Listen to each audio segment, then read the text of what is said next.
38% des Français ont peur de prendre l'avion. Hein? On me dit 33% dans l'oreillette. Bref, vous l'aurez compris, on va parler des Français qui ont peur de prendre l'avion. Merci beaucoup, merci.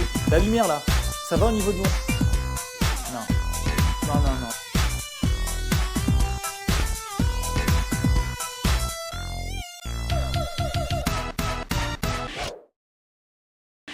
Comme vous l'aurez compris, avoir peur en avion, ça peut vous empêcher de faire pas mal de choses. Bonsoir. Oui, moi par exemple j'ai peur en avion, mais ça m'empêche pas d'aller manger au resto avec ma copine. C'est bien ça. Merci de votre participation. Quelqu'un d'autre? Oui. Moi j'ai peur en avion, oui, et ça ne m'empêche pas de travailler tous les jours avec la Chine. C'est bon ça. Eh ben moi, j'ai peur en avion, mais ça m'a jamais empêché de tuer des gens.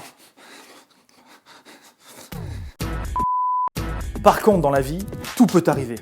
Et si on vous dit ça? Chérie, Voilà. avec l'argent de l'héritage, les prochaines vacances, je t'invite au Brésil.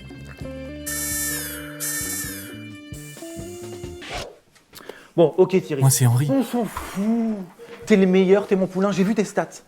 Je veux que t'ailles directement négocier avec Monsieur Lee. Je t'ai pris un billet d'avion, tu pars dans 2 jours voir les niaques. Quand cela vous arrive, calmez-vous. Détendez-vous. Plusieurs solutions s'offrent à vous. Ouais, tu sais chérie, le Brésil, c'est pas si joli que ça. Il y a des bidonvilles, et puis je veux te dire, depuis qu'on a gagné face à eux en finale de Coupe du Monde 98, les Français sont pas si bien accueillis que ça, hein. Mytho! Monsieur Plouvier, je vous remercie beaucoup de votre proposition, mais une négociation de nos jours, ça se fait par mail. Sans compter les 5250 € que je vais vous faire économiser. Profitez-en pour acheter un beau petit bijou à votre femme. Mytho, c'est bon ça. Chérie, si tu veux vraiment rencontrer des Brésiliens, bah, je t'emmène au bois de Boulogne, et je te mets du samba de Janeiro à fond dans l'air 21, hein.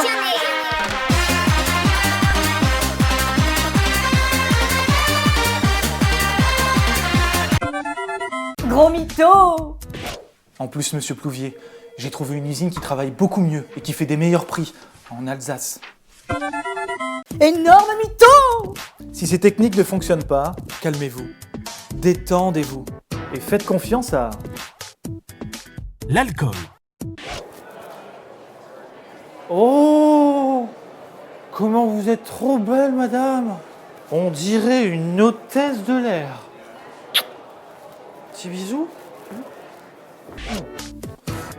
Je rappelle toutefois que cette technique est interdite aux femmes enceintes. Les médicaments. Ok, on va prendre l'avion, j'ai les contrats. Ouais, allez monsieur Lee. Pour certains médicaments, je vous donnerai de bonnes adresses. L'hypnose. Cette technique vous permet de canaliser vos peurs inconscientes et de reprogrammer votre cerveau.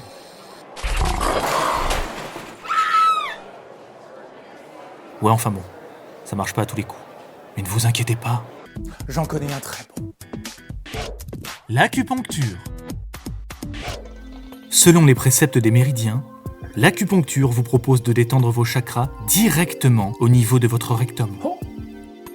Ce qui vous permet ainsi de faire disparaître votre mal de l'air pendant 72 heures.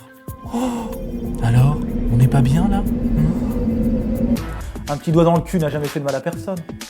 Et en plus, c'est remboursé par la Sécu. Sachez que toutes ces techniques ont été brevetées, éprouvées et non testées sur les animaux. Pour le reste, sachez que vous pouvez toujours démissionner ou divorcer. Tout est entre vos mains. Allez, à la prochaine.